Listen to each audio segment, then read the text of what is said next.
on the program the proprietor of the Uber blog, Hullabaloo, and the writer from Salon.com, Heather Parton, or Digby. Hi, Heather. How are you? Hey, Sam. I'm doing well. How are you? I'm well. Now, we're recording this Thursday evening. We're going to play it on Friday, so who knows what could happen between now and then. But there's so much to talk about this week that it's a little bit hard to absorb. Of course, the big story is the Kavanaugh nomination. I think if we had spoken, well, maybe not this time last week, but pretty close, like right a week from Wednesday or something, it was basically all she wrote. And then Ryan Grimm had a piece in The Intercept about a letter that had come to Dianne Feinstein in July from a woman who alleges that she was sexually assaulted by Brett Kavanaugh when they were both teenagers. In the room was this other guy, Mark Judge, who was a writer who has written such great hits like I Gave Up My Liberal Guilt When I Projected That a Black Person Stole My Bike, was one of his pieces, on top of a memoir about being completely blackout drunk during high school. And this woman subsequently said that she would testify. Where we are today on Thursday, I think most people know, Thursday night, she is in negotiations with members of the committee, apparently, to testify. Is that what your understanding of what the latest is as of, Thursday evening? That's my understanding, that they're still in negotiations, that she is saying she's willing to testify under certain conditions, including her safety, which I think is reasonable, considering that apparently she's really been threatened quite seriously and had to move out of her house. So now, at this moment, and perhaps when this airs, we will know something more. We don't know yet whether or not they're going to agree to extend this artificial, completely arbitrary deadline they put up of Monday for a couple of days so this woman can, secure her safety. We don't know whether or not they're going to do that. It would be absurd and, frankly, obscene if they don't. Right.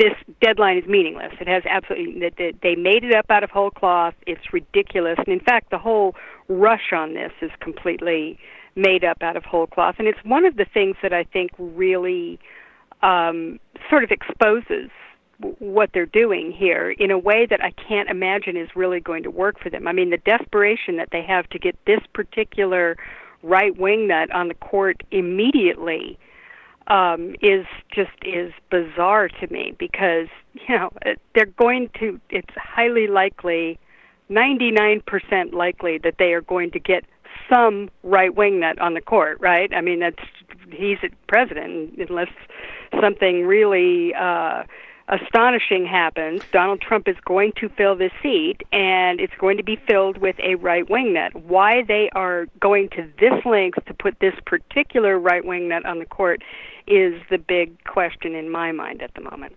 I mean, that is a fascinating question, right? I mean, because, look, I can understand why they wanted to do this within a week, because they don't want other women to show up. They want to not give this woman, look, all the worst of it is coming this week, right? Like, the death threats are going to start 15 minutes after people know her name. The most vulnerable she is to the limelight would be this week, right? It seems to me. And any other notion, if they give up this ghost that, like, we have to do this now, and there's notion that you can actually investigate this, I think that they must realize is problematic for them, right? Like, because they anticipated, we didn't see with Neil Gorsuch, let's put it this way. We didn't see Neil Gorsuch, people coming out saying he's great in a carpool, and maybe he isn't. Maybe Brett Kavanaugh is. But even still, there was no attempt to sort of say this guy's good for women in any way, or that he's nice to his women. Like there was a particular strain, I'd say, to or flavor to the Brett Kavanaugh promotion tour that took place prior to this, right? It was all sort of geared towards like he's a nice guy, he's good with women. You're so right. It's so interesting because looking back on this now, just over the last month or so, and in particular the last couple of weeks, in light of this, and I hadn't thought of this till you just brought this up. I mean, we did see, they brought out the girls' basketball team, and he's a great soccer dad and all this. But there's been an ad that's run on a loop on my cable. I don't know if it has on everybody else's, and it's this friend of his. She's not a legal expert, or she's just some woman who knows him. Very nice-looking woman, obviously somewhere around his age. And she goes, I've known Brett Kavanaugh for 35 years. And I just felt like I just had to say, what a great, wonderful person he is. He's just a terrific guy. And I thought, even as I watched it the first time, I'm going, what is, that, I don't get this. I mean, it's, why do they feel such a need to come out and show that to have women testify to how nice he is? And that's not just about abortion rights, right? I mean, it can't be, because he's odd. Good. It's odd. It seems odd. Like they were anticipating there's a problem here. Now they may have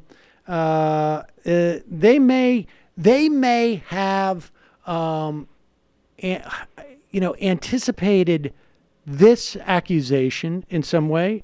Or maybe they were anticipating other accusations. I mean, maybe they were anticipating having more of a problem with Brett Kavanaugh's relationship with Kaczynski. I mean, that seems conceivable to me.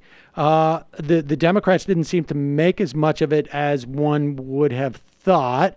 Mazie Hirono did, senator from Hawaii. But beyond that, there was no one else who really sort of like went at him about this. But it is very interesting. And so one gets the sense that this week is a function of, because look, if they're worried, right, on some level about just sort of, let's say it's the generic abortion thing, okay? If that would mean they're worried about suburban women, Republican women, right, in depressing their turnout. But if that's the case, then why not wait till after the election? Like, because no one they're going to put up there is going to be no one's going to get up there and say, I gotta say, this candidate, he is a champion for women's rights, right? Like he really, like there's no one they're going to nominate who's going to be anything other than an obscure, a person whose desire to strip women of the sovereignty of their own body is obscured in some way. And so maybe they don't want to do this in the lame duck because they think the Democrats are going to win the Senate. Maybe, but I can't imagine. It's almost unimaginable to me that there's a scenario where Mitch McConnell's like, you know what? That's a bridge too far. I'm going to seem like a real hypocrite if we try and push through a nomination during the lame duck. I mean, that's not possible. And so this is really fascinating that they wanted to raise this happened so quickly. I think the idea is that they want to convince her not to testify, right? Like not even because I may be wrong about this, but I'm trying to imagine a scenario where she testifies and maybe the Republican senators can all walk away and say like, not compelling enough to vote against him. We can't damage his whole life because of these just one charges from this woman. But that's, I would imagine, that's not too good of a look for a party that has a narrative built around it being misogynist to regardless of how she, so-called, I'm putting this in quotes, performs in testifying. It really is bizarre. It's very bizarre, and it's even people like Ross Douthat from the New York Times, who is, he's a very, far-right conservative who very, very much, anti-choice. And even he has sort of pointed out that, put this kind of guy, this sort of, defending this guy under these circumstances kind of lends credibility to the idea that the anti-choice position, or in his words, the pro-life position, isn't really about fetuses. It looks more like it's about women. The rest of us are out here going, yeah, duh. You just noticed that, did you? But this is a big problem, because even Republican women, who maybe they're even pro-life, they are absolutely bleeding from the Republican Party because of their loathing for Donald Trump and this kind of stuff. It's never ending. This guy has just sort of introduced this open, blatant disrespect, disregard, outright misogynistic attitude and saying, hey, bring it. What are you going to do about it, ladies? That seems to be kind of the attitude here. And so you've got Kavanaugh here. It was a perfect opportunity for these Republicans to refute it by absolutely coming and saying, look, we love Brett. He's a good guy. He's been a great guy. But you know what? Under these circumstances in the Me Too era and all this, I'm sorry, we're going to respectfully ask that Brett withdraw his nomination, and we're going to bring somebody else on. And if they were smart, they'd bring on a woman, right? That would be the obvious choice.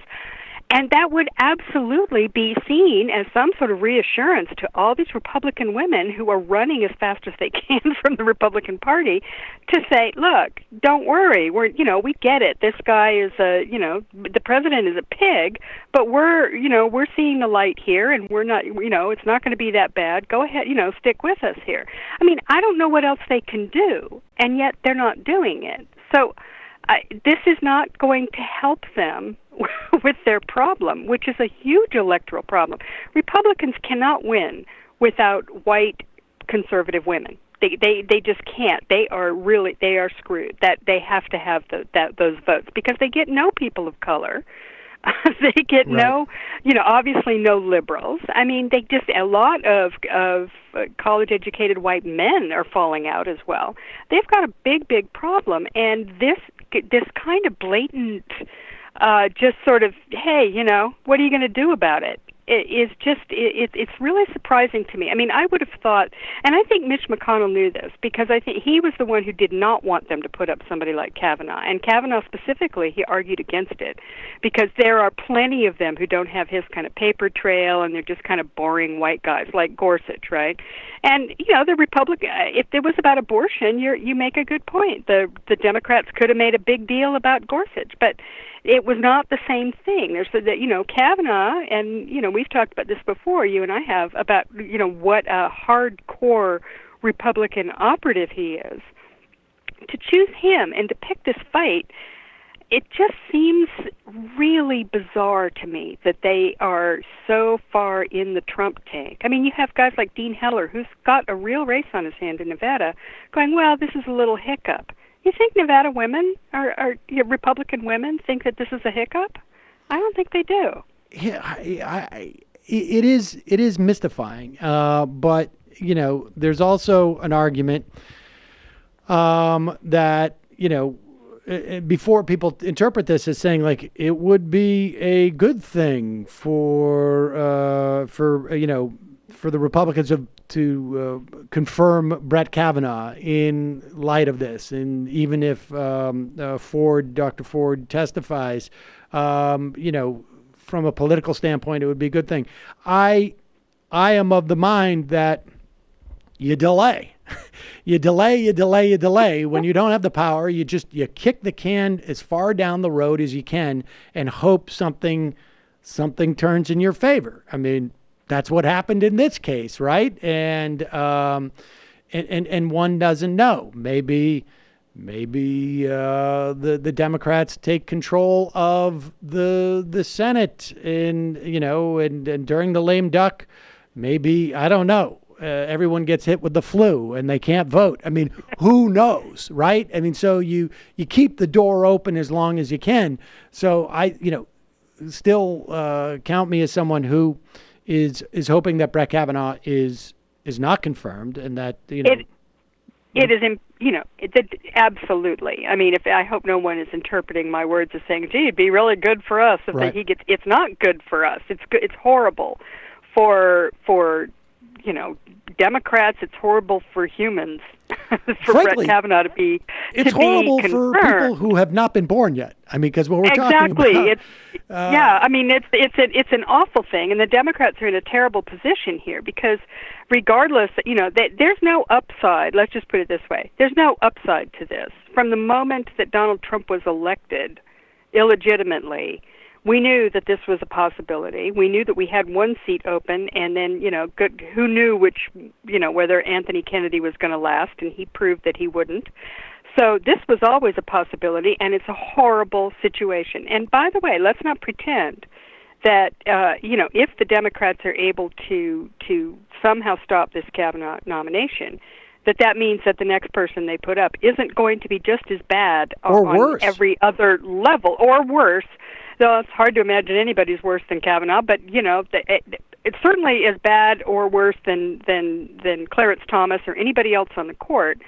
That is just the nature of this. We've seen, they've got the list, they're checking it twice, and McConnell is very much involved in this. They will try to put the most right-wing justice they can put on the court, and that is very, very, very right-wing. There's no upside for Democrats either way, and not even electorally, because, by the way, I think Democratic women are they are as energized and electrified as they can get. This is just frosting on the cake. Democrats don't have any electoral upside to this. It's the Republicans who are making an electoral gamble, and it's really weird because apparently they think that they can own that getting out that Trump vote and getting their boy Kavanaugh on the court immediately is a real electoral winner, and I don't understand that at all.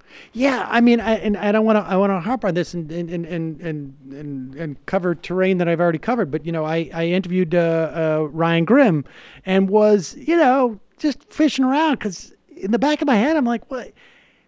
It seems to me electorally the way there was a poll, and I've mentioned this on the show earlier in the week.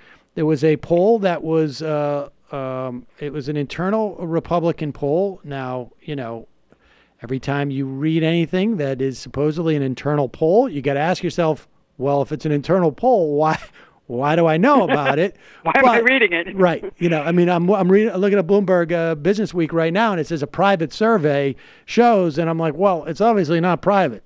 Somebody wanted me to know about it, and I'm not sure exactly why.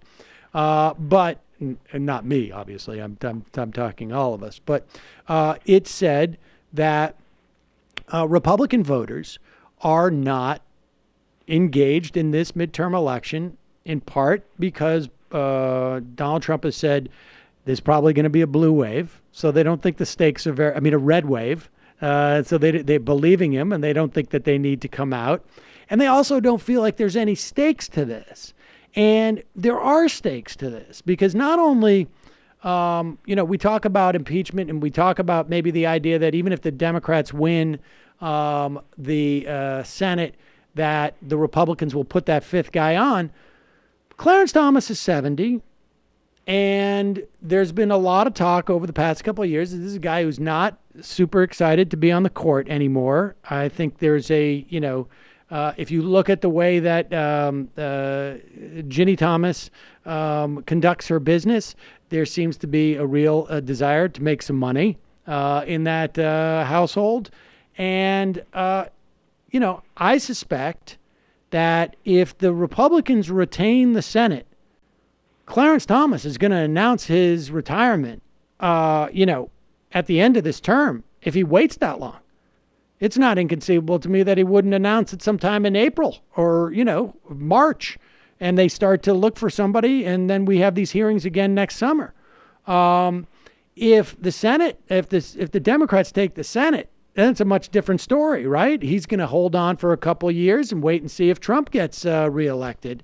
And so there's some stakes here because he's the, that fifth vote. I mean, Anthony Kennedy was a swing on some things, but not all things. But in the interim, we'll probably see the loss of abortion rights, if not overturning Roe v. Wade, certainly a loss of abortion rights over the next 2 years. People should understand that there are, every time you see one of these pieces of legislation passed by, I don't know, by, Indiana or Alabama or, Tennessee or Mississippi or something like this that are clearly unconstitutional in terms of abridging a woman's right to an abortion, understand people are attempting to get these things brought to the Supreme Court, and they're just waiting for a court that's amenable to them. And so this is, there's a lot of wheels in motion below the surface. Oh, absolutely. And, look, even if they were to go a whole hog and overturn Roe versus Wade, they could go all the way, of course, and decide that it's constitutional to completely ban abortion nationally. But far more likely is they're going to do what they've always said they were going to do, which is to send it back to the states, right? They'll make the decision about which women have a right to, control their own bodies. And all those things that are in the states, right, all those laws that are in the states would suddenly become law. I mean, there's a whole bunch of them, states that already have, abortion bans on their, on the books that would become law if right. the constitutional right is overturned. So, and look, I don't think anybody should fool themselves. This is going to happen. I mean, this court with Kavanaugh as the fifth vote. I mean, Anthony Kennedy was holding on just with chewing gum and, baling wire onto a right to abortion with Kavanaugh on the court, and probably anybody who replaces him, by the way, that Donald Trump nominates. This is going to happen. Roe versus Wade, we've said for many years that this was coming, and it's here. If they get this fifth seat filled with a Donald Trump right-wing, Federalist Society judge, no matter what he's saying right now. And by the way, Susan Collins and Lisa Murkowski know this very well. So do anybody else that, considers themselves pro-choice in the Republican Party. They know what they're getting. And the fact that Kavanaugh hasn't come out and said it outright means nothing. They know very well that he is going to make that vote, as will any other nominee that they bring up. Donald Trump promised it on the campaign trail. Whoever I put in will be pro-life and will vote to ban Roe versus Wade. That's just the reality of this situation. It's terrifying. It's one of the many terrifying things about Donald Trump winning the election.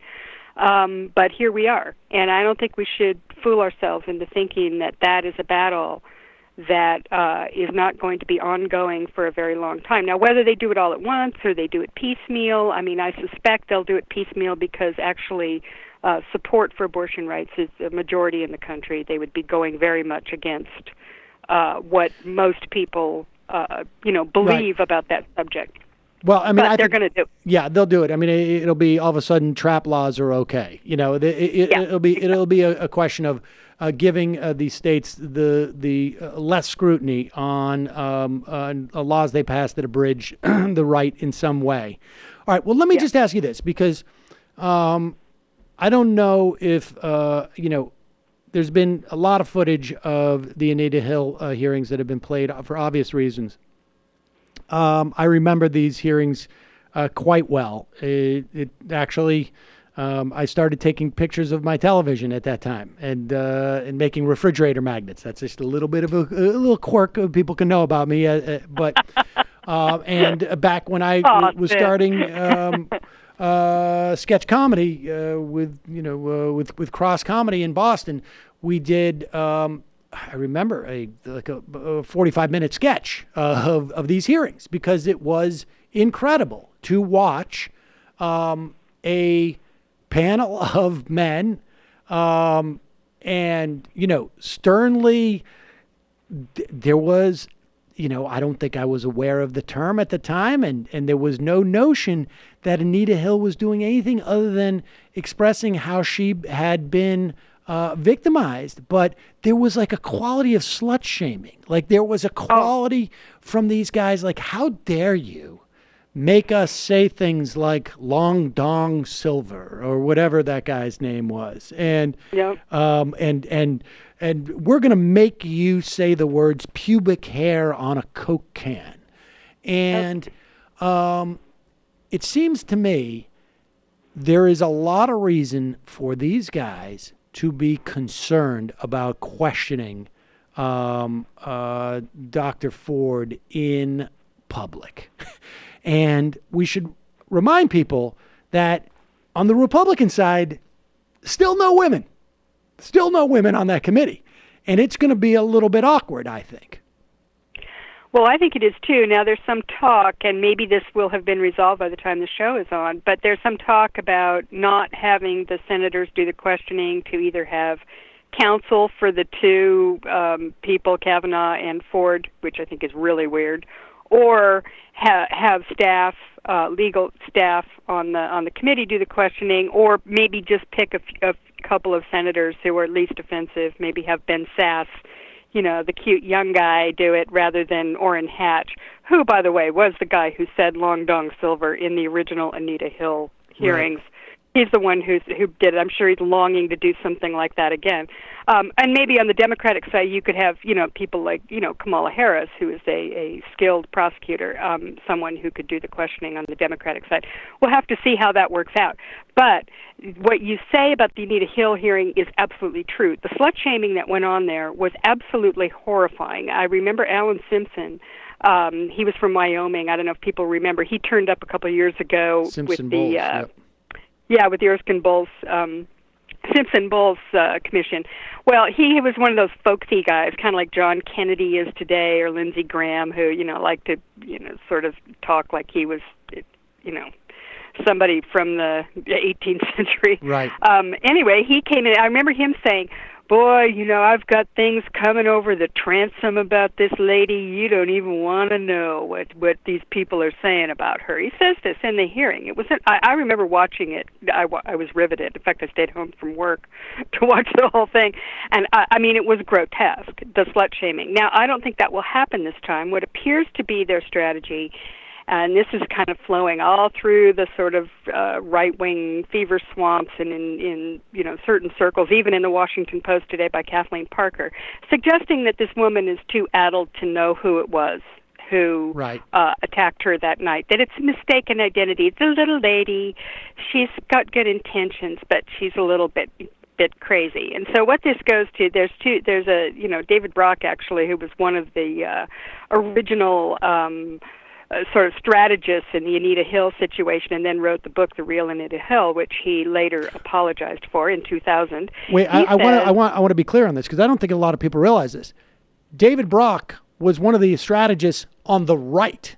He was one of the people should understand this, that David Brock got his start in politics by being one of the primary architects of the attacks on the Clintons. Back in the day. It had this, I don't know if people remember that in the way that you and I probably remember that. And so continue. He said... he wrote the book called The Real Anita Hill, which was this, total just smear job on the woman. It was after the hearings, but it was a way of trying to rehabilitate Clarence Thomas after he was confirmed. And David Brock apologized for it in 2000, so it's not like it was something, he has had a full change of heart and ideology and is now, on the other side and has been for well over a decade. But in any case, he can't, the term that they coined for it was a little bit nutty and a little bit slutty. Now, in the Me Too era, saying slutty probably isn't going to work because, I think that having these guys, or even an attorney or another woman on the, some woman staffer, they don't have any women senators, so they'd have to get a staffer, implies that this woman was promiscuous. Well, that would be a problem. I think they're going with nutty. I think that they're going to go with nutty, that she's a little bit strange, that she's got little memory problems, that she's not really reliable, that she's a little flighty, maybe a little hysterical, doesn't really remember what happened. Come on, honey, Right. It could even be like, and I will say this, if they don't have senators do the questioning, I would be willing to bet everything I've ever owned or ever will own that they find a woman to do the questioning Yes. on the Republican side. I mean, there's just no doubt about it. Yeah. But it's going to end up being, you were 15, you were terrified. It must have been a horrible situation to be in. It is completely. How many drinks did you have? Were you drinking that night? I think it could be, maybe you were drinking, you were at a party. I think it's going to be like everyone can completely understand that you wouldn't know who these people were. And and that's probably going to be their attempt. Now, I don't know how many times they can say that and how many times she can go, well, I knew who it was. I knew this kid and I followed this guy's career. I didn't make it up 20 years later, but we'll see. I mean, it's going to be. Well, it occurs to me that there's something interesting here that I just thought of, which is that this woman is a psychologist. Right. She's not just another woman. So it's possible that she can even bring her professional knowledge to bear there and say, well, look, studies have shown that women, and this is true, too, by the way, that people who have a traumatic experience like that, their memory is actually pretty sharp of things like the identity of the person who perpetrated it. It's not common for them to be mixed up about that. I mean, maybe her professional credentials could actually work. I mean, in a normal situation, you'd have other people testify to that, right? You'd bring in some specialists and experts and all that. And by the way, you would certainly bring up the other guy she accuses of assaulting her in the room that night, this pig that is the friend of Kavanaugh's, who's written, reams about what a drunken frat house atmosphere that school was and how they were all drunk and throwing up and God knows what else. And there's a lot of cruelty and hostility to women in the stuff that he's written as well. They would bring him up too, but he's refusing, and I guess that's okay. She can't refuse, but Mark Judge, that's the guy's name, he can refuse. But in a normal situation, you would have other witnesses that you would bring on to sort of go through whether or not it's reasonable to believe that she knows what she's talking about under these circumstances. But of course, they've decided that it's just going to be the two of them. So maybe she's going to have to be her own psychologist expert in that situation.